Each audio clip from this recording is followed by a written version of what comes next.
ایک بات یاد رکھو، شادی کہتے کس کو ہے اور کن چیزوں کا نام ہے اور ہمیں کس طرح کرنی چاہیے؟ ایک بات اپنے دل کی تختیوں پر لکھ لو کہ شادی صرف 6 چیزوں کا نام ہے، 7ویں چیز شادی کے اندر نہیں ہے۔ شریعت کے اندر صرف شادی کا حکم 6 چیزوں پر ہے، 7ویں چیز شادی میں نہیں ہے۔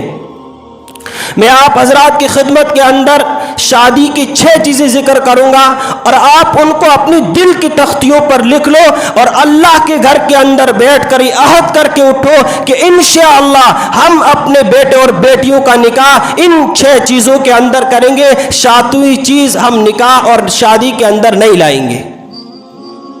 وہ 6 چیزیں کون سی ہیں؟ شادی کے اندر 2 فرض ہے، ایک واجب ہے اور 3 سنتیں ہیں، اور 7ویں چیز نہیں ہے۔ 2 فرض کون کون سے؟ ایک ہے ایجاب و قبول، یعنی لڑکی کے والی یوں کہے کہ ہم نے اپنی بیٹی کا نکاح اتنے مہر کے عوض اور ان 2 گواہوں کی موجود کے اندر اس بیٹے سے کیا ہے، اور سامنے والا اس کو کہے کہ ہم نے اس کو قبول کیا، یہ ایجاب و قبول ہو گیا، اس کے بغیر نکاح نہیں ہوگا۔ دوسری چیز 2 مسلمان گواہ۔ شادی، نکاح اور زنا کے درمیان فرق یہ ہے کہ زنا چھپ کر کیا جاتا ہے اور نکاح گواہوں کی موجودگی کے اندر کیا جاتا ہے، اسی لیے کہ 2 مسلمان گواہوں کی موجودگی کے اندر نکاح کیا جائے گا۔ یہ 2 فرض ہیں شادی کے اندر، اور ایک واجب ہے حق مہر۔ یہ حق مہر واجب ہو طے کرنے کے بعد عورت کو دینا پڑے گا۔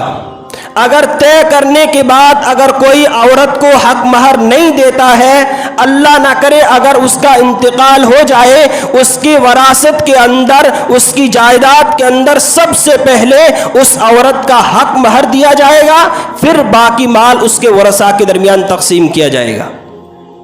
3 چیزیں ہوئی، 2 فرض، ایک واجب اور 3 سنتیں ہیں۔ سنتیں کون سی ہیں؟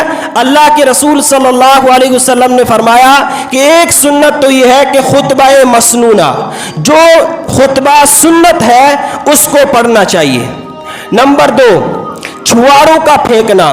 جس جگہ اللہ کے رسول صلی اللہ علیہ وسلم نکاح پڑھاتے تھے، اس کے بعد چھوارے اپنے ہاتھوں میں لے کر تقسیم نہیں کرتے تھے، بلکہ لوگوں کو درمیان پھینک دیا کرتے تھے۔ تقسیم کرنا سنت نہیں ہے۔ ہم کیا کرتے ہیں؟ نکاح ہو گیا، اس کے بعد 2 آدمیوں کو پکڑا دیتے ہیں، ہاتھوں میں دے رہے ہوتے، یہ سنت طریقہ نہیں ہے۔ سنت طریقہ یہ ہے کہ چھواروں کو ہاتھوں میں لے کر لوگوں کے درمیان پھینکا جائے۔ اور تیسری چیز ہے ولیمہ کرنا۔ اب ولیمے کے اندر کوئی شرط نہیں ہے کہ 10 بکرے ہو، 5 بکرے ہو، اللہ کے رسول نے فرمایا جو آپ کے پاس حاضر ہے اس کو کھلا دو۔ یہ ہے نکاح کی 6 چیزیں، اور ان کے درمیان 7ویں چیز نہیں ہے۔ اللہ کی قسم اگر ہم ان چیزوں پر عمل کر کے نکاح کریں، زنا کے دروازے ہمارے معاشرے سے بند ہو جائیں گے۔